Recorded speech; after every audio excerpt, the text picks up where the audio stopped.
போச்சு. நம்ம தொடர்ந்து ஆவின் கனிகளை பத்தி நம்ம பிராக்டிஸ் பண்ணிட்டு இருக்கோம். நம்ம மெசேஜ் கேட்டுட்டு இருக்கோம்னு சொல்றத விட பிராக்டிஸ் பண்ணிட்டு இருக்கோம்னு தான் சொல்லணும். ஒவ்வொரு நாளும் அதை வந்து நம்ம அப்ளை பண்றதுக்கு ட்ரை பண்ணிட்டு இருக்கோம். நானும் அதுதான் வந்து பண்ணிட்டு இருக்கேன். ரொம்ப கஷ்டமா இருக்குல்ல கனி ப்ரொடியூஸ் பண்றது. யாரெல்லாம் அதை ஃபீல் பண்றீங்க? யாராவது கொஞ்சம் ஏதோ ஒரு ஒரு ஸ்டெப் எடுத்து வச்சா போதும். அன்பா இருக்கணும் அப்படின்னு நினைச்சிட்டு யாராவது ஒருத்தங்க நம்மகிட்ட வம்பிழுக்கிறப்ப நம்ம ஆவின் கனியை பிராக்டிஸ் பண்ணணும் அப்படின்னு நினைச்சு அந்த ஒரு நிமிஷம் நம்ம பண்ணியிருந்தா கூட அது ஒரு ஸ்டெப் நம்ம ஆண்டவர் கிட்ட போறோம் அப்படின்னு அர்த்தம். நம்ம தொடர்ந்து ஒவ்வொன்னையா பார்த்துட்டு இருக்கோம். ஒவ்வொரு கனியும் ஒன்னொன்னு சார்ந்து இருக்குது அப்படின்னு சொல்லி பார்த்தோம்.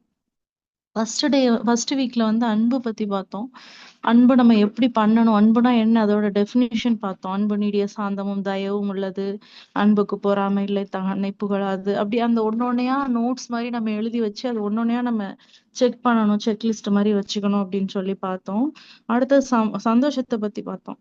இல்ல அன்பு இருந்தாதான் சந்தோஷம் வரும் அப்படின்னு சொல்லிட்டு நம்ம ரூத்தோட ஸ்டோரி பார்த்தோம். அவங்க மாமியாரோட அன்பா இருந்தாங்க ரூத்து. அதுக்கப்புறம் அவங்களுக்கு சந்தோஷம் வந்துச்சு அப்படின்னு சொல்லிட்டு எவ்வளவு அன்பா இருந்தாங்களோ அந்த அளவுக்கு அவங்க வாழ்க்கையே மாறிடுச்சு. கணவனை இழந்திருந்தாங்க, இருந்தாலும் அவங்க மாமியார் மேல இருக்க அன்புனால அவங்க வந்தாங்க. அதே மாதிரி நகோமியும் வந்து இன்செக்யூரா ஃபீல் ரூத்தை வந்து நேசிச்சாங்க. அவங்க அன்பு காட்டினதுனால அவங்க 2 பசங்க இழந்துட்டாங்க. ஆனாலும் ஓபேத் அப்படின்ற ஒரு பேரனை அவங்க அவங்க மடியில வளர்க்கப்பட்டாங்க. வளர்க்கும் தாயானாள் நகோமி அப்படின்னு சொல்லிட்டு அவங்க இழந்த துக்கத்துக்கு பதிலா சந்தோஷமா ஆண்டவர் மாற்றினாரு. இது ஒவ்வொரு கனியும் ஒண்ணொண்ணு சார்ந்து இருக்குது அப்படின்னு சொல்லி பார்ப்போம். அன்பு வந்து அன்பா இருந்தா சந்தோஷமா இருக்கலாம், சந்தோஷமா இருந்தா சமாதானமா இருக்கலாம். இல்ல சமாதானத்துக்கு நம்ம குட் ஃப்ரைடே அன்னைக்கு நம்ம பார்த்தோம். ஆண்டவர் சிலுவையில இருக்கும்போதே அவர் அந்த 7 வார்த்தை பேசினார்ல, அதுலயே வந்து சமாதானத்தை குறித்து என்னென்ன பேசினாரு அப்படின்னு சொல்லி பார்த்தோம்.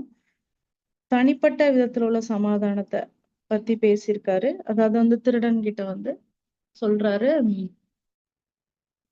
நீ வந்து இன்றைக்கு என்னோட கூட பரதேசியில் இருப்ப. ஏன்னா திருடனுக்கு பயம், எதிர்காலம் என்ன ஆகுமோ அப்படின்னு சொல்லிட்டு, நீ இன்றைக்கு என்னோட கூட பரதேசியில் இருப்பாய் அப்படின்னு சொல்லி தனிப்பட்ட சமாதானத்தை குறித்து ஆண்டவர் பேசுறாரு. அப்புறம் மரியாள வந்து இதோ உன் தாய் அப்படின்னு சொல்லி ரிலேஷன்ஷிப், மரியாதையும் வந்து இதோ உன் தாய், இதோ உன் மகன் அப்படின்னு சொல்லி ரிலேஷன்ஷிப்க்கு நடுவுல இருக்க சமாதானத்தை குறித்து அப்படி ஒவ்வொரு தனிப்பட்ட சமாதான காரணர் அப்படின்னு சொல்லி ஆண்டவரை பத்தி பார்த்தோம் போன வாரம். சமாதானத்தை உண்டு பண்ணும் ஆக்கினை அவர் மேல் வந்தது அப்படின்னு சொல்லி பார்த்தோம். ஆக்கினைனா தண்டனை. ஒரு இடத்துல நம்ம சமாதானமா போகணும் அப்படின்னா ஒரு தண்டனை அனுபவிக்கணும் இல்லையா? இப்போ யாருக்கிட்டயாவது நம்ம இறங்கி போய் பேசணும்னா நம்ம ஈகோ விட்டு கொடுக்கணும். நிறைய இடத்துல நமக்கு பயமா இருக்கு. அவங்க தப்பு பண்றாங்க, ஆனா நான் சமாதானமா போறேன். அப்ப என்னை டேக்கன் ஃபார் கிராண்டடா எடுத்துருவாங்களோ, எனக்கு அந்த தண்டனை கொடுத்துருவாங்களோ, என் லைஃப் அவங்களுக்கு அடிமையாவே நான் போயிருவனோ அப்படின்னு நினைச்சு பயந்துட்டு நம்ம சமாதானம் பண்ணாம இருக்கிறோம் நிறைய இடத்துல. ஆனா பைபிள் சொல்லியிருக்கு, நமக்கு சமாதானத்தை உண்டு பண்ணும் ஆக்கினை அவர் மேல் வந்தது அப்படின்னு சொல்லி. அவர் சிலுவையில நம்ம சமாதானத்துக்குரிய தண்டனையா அவர் வாங்கிட்டார். அந்த தண்டனை எல்லாம் அவர் மேல போயிடுச்சு. நம்ம இப்ப சமாதானமா இருந்தா போதும், அந்த தண்டனை அவர் மேல போயிடுச்சு. அதனால நம்ம நினைக்கிற பயங்கரம் நமக்கு வராது. நம்ம சமாதானமா போறதுனால நம்ம லைஃப் நாசமா போறது கிடையாது. அந்த தண்டனை அவர் ஏற்றுக்கிட்டதுனால சமாதானம் பண்ணுகிறவர்கள் பாக்கியவான்கள், அவர்கள் தேவனுடைய புத்திரர் எனப்படுவார் அப்படின்னு சொல்லியிருக்கு. சோ இப்படி ஒரு ஒரு விஷயங்களா நம்ம பார்த்துட்டு வரோம். அது மட்டும் இல்ல, ஒரு செடி வந்து ஒரு கனியை ப்ரொடியூஸ் பண்ணணும்னா எவ்வளவு கஷ்டப்படும் அப்படின்னு சொல்லி நம்ம பார்த்துட்டு வரோம். ஒரு செடி வந்து நெக்ஸ்ட் வீக் நான் முடிஞ்சா ப்ரெசன்டேஷன் இல்ல ஏதாவது நம்ம மொத்தமா கன்சால்டேட் பண்ணி பண்ணலாம். அந்த செடி எப்படி கனி கொடுக்குது அப்படின்றத. ஒரு செடி வந்து கனி கொடுக்கல அப்படின்னா என்ன பண்ணுவாங்கன்னா, சைடுல இருக்க பிரான்ச்சஸ் எல்லாம் கட் பண்ணுவாங்க. அப்படி இருக்கிறப்ப அந்த தண்ணி எல்லாம் எங்க போகும்னா அப்படியே அந்த பிரான்ச்சுக்கு போக வேண்டிய தண்ணி சத்து எல்லாம் அப்படியே அந்த பழத்துக்கு போய் அது கனி கொடுக்கும். சோ நம்ம கிட்ட இருக்க கெட்ட விஷயங்கள்லாம் நம்மளை விட்டு நீங்கும் போது நம்ம ஆண்டவருக்கு கனி கொடுக்கலாம் அப்படின்னு சொல்லி பார்த்தோம். அதே மாதிரி ஒரு பிரான்ச் வந்து ஸ்டெம் கூட, அதாவது நடுவுல இருக்கிற அந்த இது கூட கிளை வந்து இது கூட கனெக்ட் ஆகாம இருந்துச்சு அப்படின்னா, வேர் கூடயோ செடி கூடயோ கனெக்ட் ஆகாம இருந்துச்சு கிளை அப்படின்னா அதால கனி கொடுக்க முடியுமா? நிச்சயமா முடியாது. அதே மாதிரி நம்ம ஆண்டவர் கூட இணைஞ்சு இல்லைன்னா நம்மளால நிச்சயமா கனி கொடுக்கவே முடியாது அப்படின்னு சொல்லி பார்த்தோம். அதே மாதிரி ஒட்ட வைக்கப்பட்ட ஒலிவு மரம், கிராஃப்டிங், அதை பத்தி பார்த்தோம். ஒரு கிளையை எடுத்து காட்டு ஒலிவ மரம், காட்டு ஒலிவ மரம் பழம் யாராலையும் சாப்பிடவே முடியாது. அதுல ஃப்ளஷே இருக்காது. ஒரு சீடு இருக்கும், ஒரு தோல் இருக்கும், அவ்வளவுதான். அது வேஸ்ட் தான்.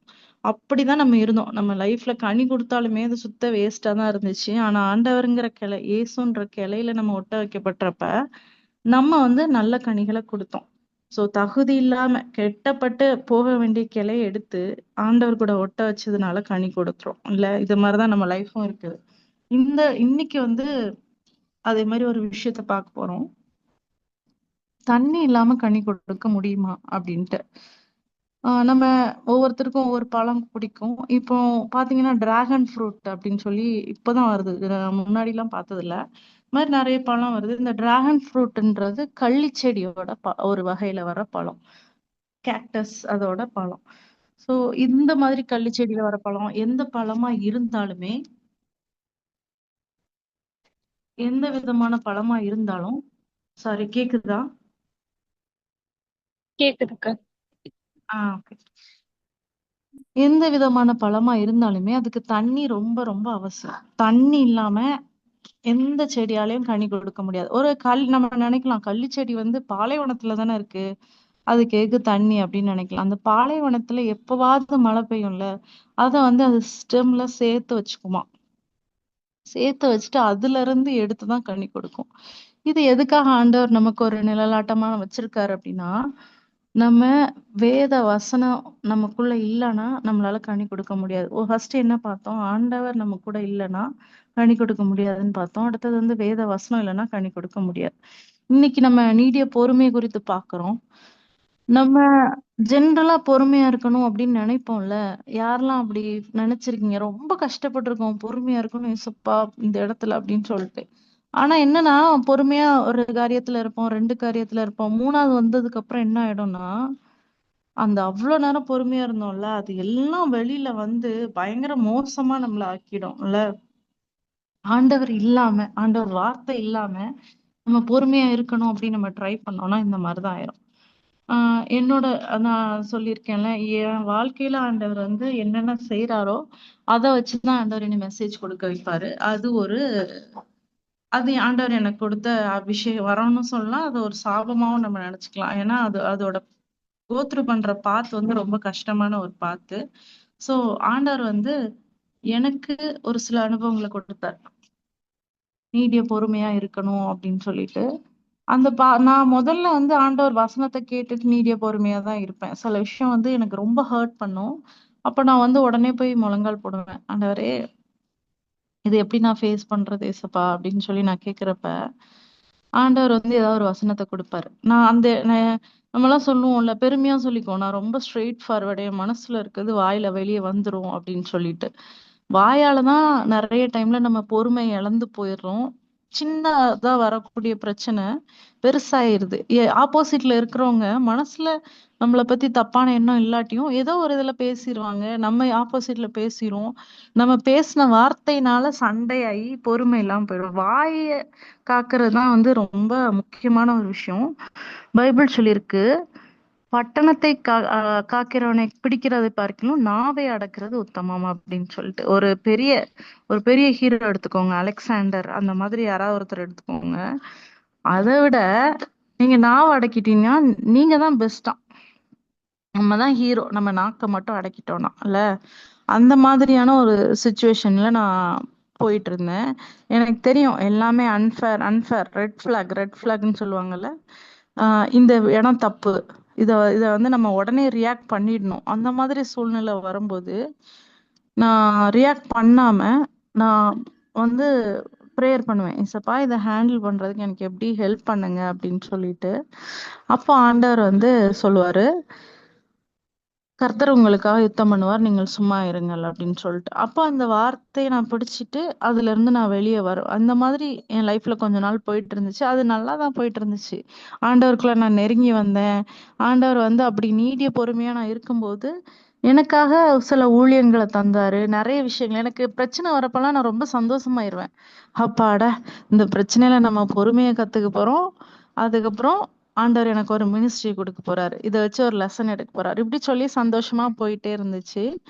கொஞ்ச நாள் கழிச்சு என்ன ஆயிடுச்சு, ஆண்டவர் வார்த்தைக்கு நான் காத்திருக்காம மே இது மாம்ச பிரகாரமா பொறுமையை ட்ரை பண்ண ஆரம்பிச்சேன். ஓகே, இந்த விஷயத்த இப்படி நம்ம ஹேண்டில் பண்ணணும், பொறுமையா இருக்கணும் அப்படின்னு சொல்லி. அது என்ன ஆயிடுச்சு அப்படின்னா, உள்ள அடக்கி அடக்கி வச்சு சில டைம் வந்து பர்ஸ்ட் ஆயிரும் அப்படின்ற மாதிரி ஆயிரும்ல. நீ முந்தானத்து இப்படி நடந்துச்சு, அதுக்கு முந்தின நாள் இப்படி நடந்துச்சு, அப்படியே இருதய பலகையில எழுது ஆண்டவர் வசனத்துக்கு பதிலா இந்த மாதிரி நடந்த சம்பவங்கள்லாம் எழுதி வச்சு, பொறுமை இல்லாம மொத்தமா அதுக்கு வந்து அப்பவே பிரச்சனை ஆயிருந்தா கூட அது வந்து ஈஸியா போயிருந்திருக்கும். நீடிய பொறுமைக்கு சுத்தமா சம்பந்தம் இல்லாம எல்லாம் பர்ஸ்ட் ஆகி வெளியே வர ஆரம்பிச்சிச்சு. அப்போ நான் ஒரு பாடத்தை கத்துக்கிட்டேன். ஆண்டவர் வசனம் இல்லாம நம்மளால கனி கொடுக்க முடியாது. நம்ம ட்ரை பண்ணா ஒஸ்டா தான் போகும். அப்புறம் நான் சிக்காயி இப்ப நான் ஹாஸ்பிட்டல்ல இருந்தப்ப டாக்டர் சொன்னது என்னன்னா, எதையுமே மனசுல வச்சுக்காதீங்க. ஏதாவது ஒரு பிரச்சனை உங்களுக்கு பிடிக்காத யாராவது பண்ணாங்கன்னா அப்பவே திட்டிருங்க, அப்பவே பிரச்சனை பண்ணிருங்க, அப்பவே அடிச்சிருங்க. பிள்ளைங்க ஏதாவது சேட்டை பண்ணாங்கன்னா அடிச்சிருங்க. நீங்க அதுக்கு அதுக்கு ரியாக்ட் பண்ணாம உள்ள வச்சிருந்தீங்கன்னா அது உங்க ஹெல்த் அஃபெக்ட் பண்ணுது அப்படின்னு சொல்லிட்டு இது என்ன கான்செப்ட், இது பைபிள்ல இல்லையே அப்படின்னு சொல்லி நான் யோசிக்கிறப்பதான் நான் புரிஞ்சுக்கிட்டேன்.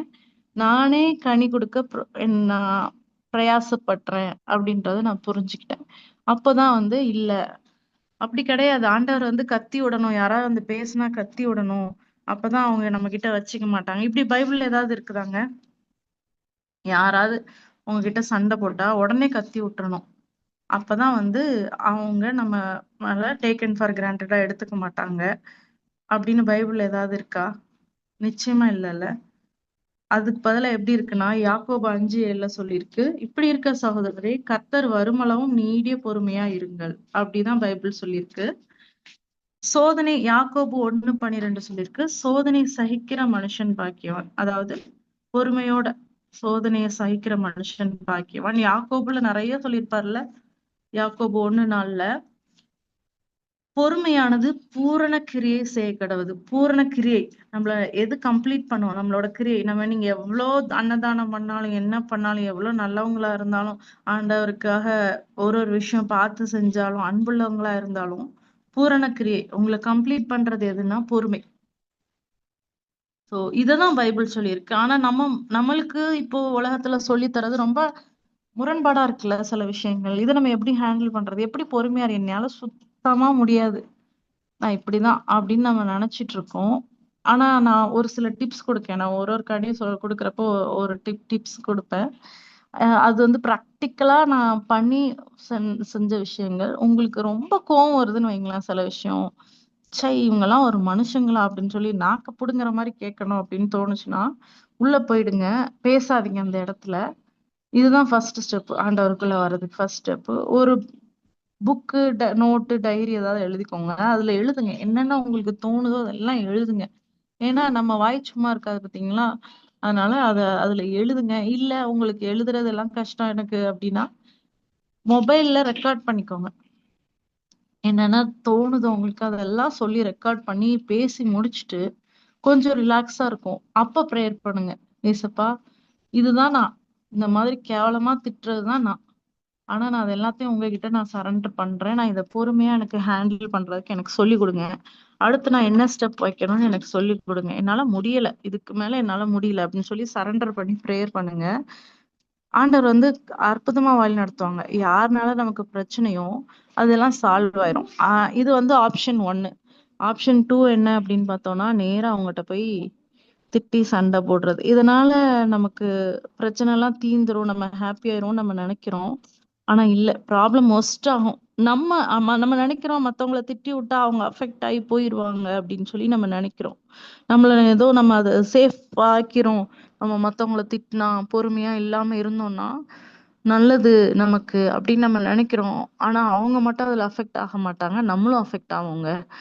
ஏன்னா கடைசி காலத்துல ஆண்டவர் வந்து கேட்பாரு, நான் உன்னைய பொறுமையா இருக்க சொன்னேன், நீ இருந்தியா அப்படின்னு கேட்பாரு. மத்தவங்கள விடு, நீங்க வந்து அந்த டைம்ல ஏசப்பா அவங்கள பாருங்க, என் ஹஸ்பண்ட பாருங்க, இப்படியா யாராவது, இப்படி எந்த ஹஸ்பண்டாவது இருப்பாங்களா, இப்படி எந்த பிள்ளைகளாவது சேட்டை பண்ணுமா, இப்படி யாராவது எங்க அம்மா இப்படி பேசுவாங்களா, தாய் வந்து பிள்ளைகிட்ட இப்படி பேசுங்க, மாமியார் என்ன இப்படி பண்றாங்க அப்படின்னு நம்ம போய் ஆண்டவர்கிட்ட சொல்லிட்டே இருக்கவே முடியாது. ஆண்டவர் கேட்பாரு, நீ இருந்தியா, உனக்கும் எனக்கு உள்ள விஷயம் இது, நீ கனி கொடுத்தியா எனக்கு, நீ கசப்பான கனி எல்லாம் கொடுத்த அப்படின்னு ஆண்டவர் தான் கேட்பாரு. சோ கத்துனா யாருக்கு லாஸ்? பொறுமை இல்லாம போனா யாருக்கு நஷ்டம்? நமக்கு தான். நம்மளோட ஓன் ஆத்துமாவை நம்ம காயப்படுத்துறதுக்கு அர்த்தம். நீங்க இன்னொரு தடவை பொறுமை இல்லாம பேசுறதோ ஏதாவது பண்றீங்களோ அப்படின்னா ஒரு கத்தி எடுத்து உங்களை நீங்களோ காயப்படுத்திக்கிறதுக்கு அது சமம். கஷ்டங்க. ரொம்ப ரொம்ப கஷ்டம். நான் இடையில அந்த பொறுமையை பிராக்டிஸ் பண்றப்போ ஒரு கவிதை எழுதியிருந்தேன். அது ஃபுல்லா இப்ப என்கிட்ட இல்ல. நான் அதுல ஒரு சில வரிகள் மட்டும் எனக்கு ஞாபகம் இருக்கிறத நான் சொல்றேன். ஆவின் கனிகள் வேண்டும் என்று அனுதினமும் நான் கேட்டேன். ஆவின் கனிகள் வேண்டும் என்று அனுதினமும் நான் கேட்டேன். இனிப்பான கனி என்று நான் நினைத்து இருந்தேன். தினமும் அது எனக்கு இனிமையை தரும் என்று கற்பனை வைத்திருந்தேன். நிறைவான ஆவியானவர் ஒன்றை தந்தார். நீடிய பொறுமையாம் அது. நிதம் என்னை வதைக்கிறது. வாயிலிருந்து வார்த்தை வெளிவந்து விழும்போதும் மூச்சடக்கிக் கொண்டு சொன்னது நீடிய பொறுமை என்று. சுவற்றில் முட்டிக்கொள்ள தோணும் பொழுதும் காதில் அது சொன்னது நீடிய பொறுமை என்று. கசப்பான கனிதான், ஆனாலும் நம்பிக்கையோடு புசிக்கின்றேன். தந்தவர் அவர் என்பதால். நெல்லிக்கனியைப் போல இது கசந்தாலும் முடிவில் அது இனிக்கும். நம்புகிறேன் நான் அவரை அப்படின்னு சொல்லிட்டு. ரொம்ப கஷ்டம். ரொம்ப ரொம்ப கஷ்டம். சரி, இப்போ நீடிய பொறுமையில நம்ம என்ன பார்த்தோம் அப்படின்னா, வாயை அடக்குறத பத்தி தான் இப்ப மெயினா நம்ம பார்த்தது. எவ்வளவு பிரச்சனை வந்தாலும் வாயை அடக்கணும் அப்படின்னு சொல்லி பார்த்தோம். இன்னொரு விஷயம் ஒண்ணு இருக்கு. பொறுமையா காத்திருக்கிறது. ஏற்ற காலத்தில் அவர் நம்மை உயர்த்தும்படி அவருடைய பலத்த கைக்குள் அடங்கியிருங்கள் அப்படின்னு சொல்லி பைபிள் வசனம் சொல்லுது. நிறைய இடத்துல நமக்கு பொறுமையே இருக்கிறது இல்ல. எனக்கு காலேஜ் படிக்கிறப்பெல்லாம் என்னை சொல்லுவாங்க, நீ எப்படி 10 மாசம் வயித்துல இருந்த பாதியிலே ஓடி வந்திருப்பியே, உனக்கு சுத்தமா பொறுமை இல்லையே அப்படின்னு சொல்லிட்டு. அப்படிதான் இருக்கும். ஏதாவது 5 நிமிஷம் இருந்தா அதுல என்னத்தையாச்சும் ஒண்ணு பண்ணி விடணும். அந்த ஒரு உட்கார்ந்து வெயிட் பண்றது அந்த சுச்சுவேஷனே இல்லாம தான் நான் இருந்தேன். ஆனா ஆண்டவர் நிறைய விஷயங்கள்ல உட்காரு அப்படின்னு சொல்லி மண்டையில கொட்டி உட்கார வைப்பாங்கல்ல, அந்த மாதிரி சூழ்நிலை கொடுத்தாரு. நிறைய டைம்ல இப்போ ஃபார் எக்ஸாம்பிள் சொல்ல போனா வேலை வேலை ஒரு ஃபைனல் இயர் நான் படிக்கிறப்ப எப்படியாவது வேலை கிடைச்சிரும் அப்படின்னு சொல்லி ஒரு நம்பிக்கையில இருந்தேன். ஆனா என் கூட இருக்கவங்க எல்லாரும் பிளேஸ் ஆனாங்க. எனக்கு வேலை இல்ல. அப்போ என்னோட குடும்ப சூழ்நிலையும் கொஞ்சம் மோசமான சூழ்நிலை இருந்துச்சு. நான் வேலைக்கு போணும், இதெல்லாம் பண்ணணும். என் மேரேஜ்க்கு முன்னாடி இதெல்லாம் நான் முடிக்கணும் அப்படின்னு சொல்லி ஆண்டவர்ட்ட பேசிட்டு இருந்தேன். ஆனா வேலையே கிடைக்கல. ரோடா ஒரு கம்பெனியா போனேன். ரெஸ்யூமை பிரிண்ட் அவுட் எடுத்து செக்யூரிட்டிக்கு எல்லாம் கொடுத்து ஏதாவது ஒண்ணு ப்ராசஸ் பண்ணுவாங்களான்னு பார்த்தேன். ஒண்ணுமே வேலைக்கு ஆகல. அப்புறம் கொஞ்ச நாள் கழிச்சு ஒரு கம்பெனில நான் வேலைக்கு போனேன். 2000 சேலரின்னு நினைக்கிறேன். 2000மோ 4000மோ, அதுலயும் பிஎஃப் எல்லாம் பிடிச்சிருவாங்க. அது எனக்கு ஷேர் ஆட்டோக்கே பத்தாது. அதுக்கு நான் 2 மணி நேரம் காலையில டிராவல், ஈவினிங் 2 மணி நேரம் டிராவல். அப்போ என்னோட ப்ரேயர்லாம் என்ன அப்படின்னா, எனக்கு எப்படியாவது 2 டிஜிட்ல 10,000 சேலரி கிடைக்கணும் ஏசப்பா அப்படின்னு சொல்லி நான் ரொம்ப நாளா ஜோம் பண்ணிட்டு இருந்தேன். ஆனா என் கூட இருந்தவங்க எல்லாம் மேக்சிமம் ஓரளவுக்கு செட்டில் ஆயிட்டாங்க. என்னது இது, நம்ம இப்படி இருக்கோமே, நமக்கு எம்என்சில எல்லாம் வேலை கிடைக்காதோ, பெரிய கம்பெனிலாம் வேலை. இப்படி ஒவ்வொரு நாளும் அது ஒரு ஒரு போராட்டமான வாழ்க்கையா இருந்துச்சு. ரொம்ப வருஷம் ஆச்சு நான் ஒரு நல்ல வேலைக்கு வர்றதுக்கு. ஆனா பொறுமையோட ஆண்டவர் காத்திருக்க வச்சாரு. ஏதோ ஒரு இடத்துல நமக்கு கிடைக்கும் அப்படின்னு சொல்லி நான் நம்பிக்கையோடு காத்திருந்தேன். அதே மாதிரி ஆண்டவர் எனக்கு இப்போ என்னால ஆஹ் எனக்கு சஃபிஷியன்டா, எனக்கு போதுமான அளவு, என் குடும்பத்துக்கு போதுமான அளவு ஏர்ன் பண்ற மாதிரி ஒரு நல்ல வேலையை ஆண்டவர் கொடுத்திருக்காரு.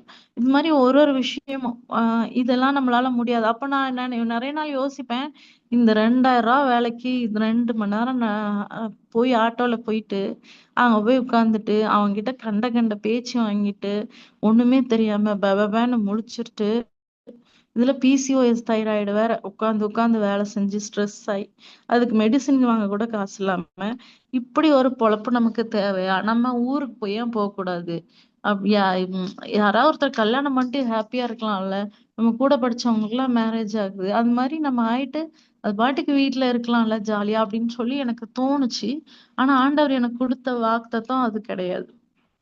நம்ம ஏன் பொறுமையா இருக்கணும் அப்படின்னு நம்ம நினைக்கிறோம்னா, நமக்கு நம்மளோட முடிவை குறித்த நம்பிக்கை இருக்கு. இப்போ நமக்கு நியமிச்சிருக்க ஓட்டத்துல நம்ம பொறுமையா ஓடணும். ஏன்னா எண்டிங் நமக்கு தெரியும். ஏன் மத்தவங்களுக்கு அது கிடையாது. இப்போ மத்தவங்க எல்லாம் பயப்படுறாங்க. சீக்கிரமா ஏதாச்சும் பண்ணிடணும், இதெல்லாம் வேணும் அப்படின்னு ரொம்ப பணத்துக்காக பறக்குறாங்க, ஓடுறாங்க அப்படின்னா, அவங்களுக்கு அவங்க முடிவை குறித்த நம்பிக்கை கிடையாது. என்ன ஆகும்னே தெரியாது. அதனால ஓடிட்டு இருக்காங்க. நமக்கு நம்ம முடிவை குறித்த நம்பிக்கை இருக்கு. ஆண்டவர் சிலுவையில நமக்கு வெற்றி ரிசல்ட் தெரிஞ்சிருச்சுங்க நமக்கு. இதை விட பெரிய விஷயம் என்ன இருக்கும்? ஜெயம்தான். வேலைக்காக ட்ரை பண்ணோம்னா வேலை கிடைக்கும். திருமணத்துக்காக யோசிச்சுட்டு இருந்தோம்னா நல்ல கணவரை நல்ல மனைவியை ஆண்டவர் கொடுப்பார். ரிசல்ட் வந்து தெரிஞ்சிருச்சு. இப்போ நமக்கு காத்திருக்கிறதுக்கு நமக்கு என்ன பிரச்சனை? ஒரு பிரியாணி நல்ல வாசமா ரெடி ஆகி இருக்குது, ஓகேவா? ஆனா வந்து இந்த டைம்க்கு தான் சாப்பிடணும் அப்படின்னு சொல்லி வச்சிருக்காங்க. ஏதோ ஒரு ஹெல்த் ரீசனுக்காக வச்சிருக்காங்க. இல்ல யாருக்கோ ஒருத்தங்களுக்காக நம்ம வெயிட் பண்றவங்க கூட சேர்ந்து சாப்பிடணும். அதுக்காக வெயிட் பண்றதுல நமக்கு என்ன பிரச்சனை? இல்ல, அதுவும் திராணிக்கு மேல ஆண்டவர் சோதிக்கவே மாட்டாருங்க.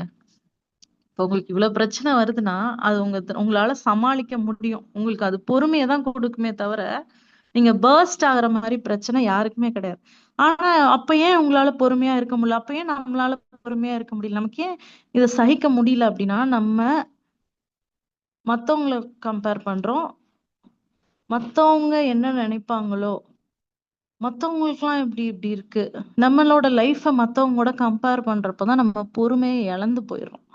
இப்போ ஒரு கோடு போடுறோம் அப்படின்னா அந்த கோடு மட்டும் தான் நம்ம கண்ணுக்கு தெரியும். அதை விட பெருசா ஒரு கோடு போட்டோம் அப்படின்னா என்ன ஆகும்னா, அந்த முன்னாடி போட்ட கோடு சின்னதா தெரியும். அப்ப முன்னாடி போட்ட கோடு நினைக்கும் நான் பெருசாகணும் பெருசாகணும். அதாவது மத்தவங்களோட நம்ம கம்பேர் பண்றப்பதான் நமக்கு பொறுமை இல்லாம இங்க 30 வயசுல எல்லாம் செட்டில் ஆயிடுறாங்க, இவ்வளவு சேலரி வாங்குறாங்க, ஊழியத்துல எவ்வளவு பெரிய இடத்துக்கு போயிடுறாங்க. என் ஃப்ரெண்ட்ஸ் எல்லாம் பாருங்க எப்படி எல்லாம் இருக்காங்க.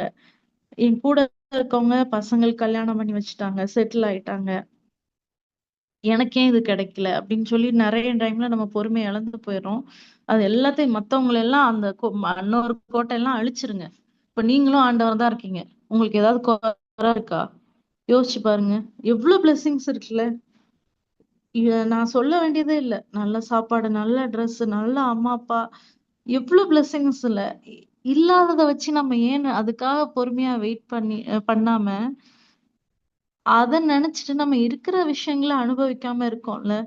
இப்போ யாரோ ஒருத்தவங்களுக்கு ஏதாவது ஒண்ணு இருக்குது அப்படின்னா அக்கறைக்கு இக்கரை பச்சைம்பாங்க. அவங்க எவ்வளவு கோத்ரூ பண்ணிருக்காங்கன்றது ஆண்டவருக்கு மட்டும்தான் தெரியும்ல.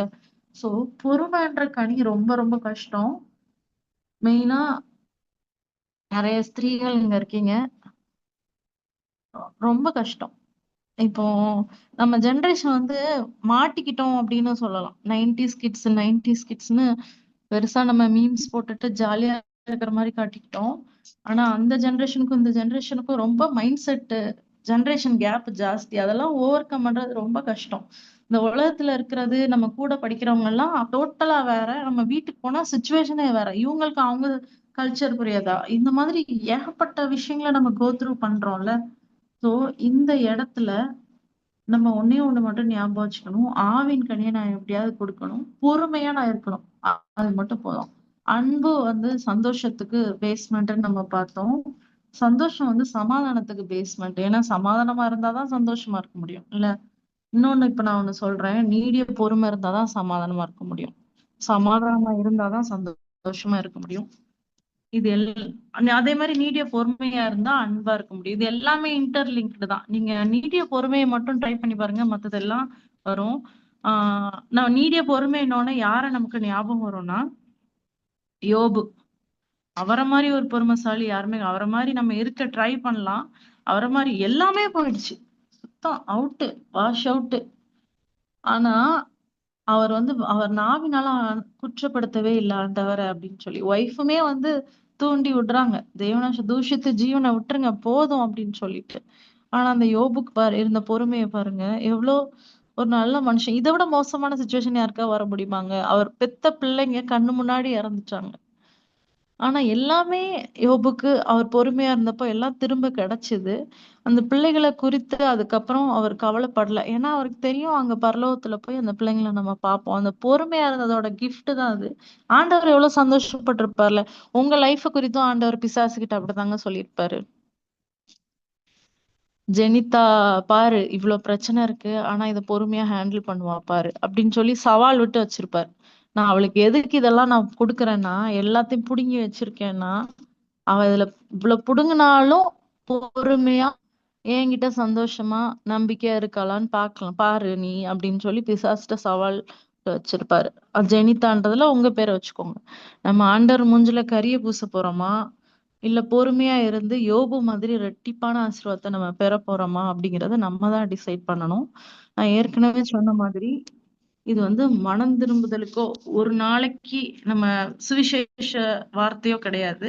இதை நம்ம பிராக்டிஸ் தான் பண்ணோம். நான் நான் நான் இப்படி பண்ணா நல்லா இருக்கும் அப்படின்னு நான் சொல்லதான் முடியுமே தவிர, நம்ம ஒவ்வொருத்தரும், நானும் எனக்கும் சேர்த்து தான் சொல்றேன், ஒவ்வொருத்தரும் இதை நம்ம பிராக்டிஸ் பண்ணணும். ஒவ்வொரு நாளும் ஓகே நான் இதை நான் ட்ரை பண்ணுவேன் அப்படின்னு சொல்லி ஒரு முடிவு எடுக்கணும். நான் நம்புறேங்க, இந்த ஆவின் கனிகள் மெசேஜ் நான் முடிக்கிறதுக்குள்ள என் வாழ்க்கையில நிறைய கேரக்டர் மாறும் அப்படின்னு சொல்லி நான் விசுவாசிக்கிறேன். மறுபடியும் நான் ஒரு விஷயத்த ஞாபகப்படுத்த, வரங்களை அல்ல கனிகளே நாடுங்கள் அப்படின்னு சொல்லி ஆண்டவர் சொல்றாரு. வரங்களுக்கும் கனிகளுக்கும் நடுவுல நிறைய வித்தியாசம் இருக்கு. வரோம்னா கிஃப்ட் வாங்கிடலாம், ஆண்டவர்கிட்ட ப்ரேயர் பண்ணி வாங்கிடலாம். எனக்கு சுகமளிக்கிற வரத்தை கொடுங்க அப்படின்னு சொல்லி வாங்கிடலாம். ஆனா கனின்றது நம்மளோட கேரக்டர். ஒரு செடி எவ்வளவு கஷ்டப்பட்டு கனி ப்ரொடியூஸ் பண்றதோ அதே மாதிரி நம்ம கஷ்டப்பட்டு தான் ப்ரொடியூஸ் பண்ணணும். ஆண்டவர் நமக்கு கண்டிப்பா ஹெல்ப் பண்ணுவாரு. எல்லா ஆண்டவர் நம்ம கூட பேசுறாருன்னா அதுக்கேற்ற பலனையும் கட்டளையிடுவாரு. கர்த்தர் தாமே நான் ஆசீர்வதிப்பாராக.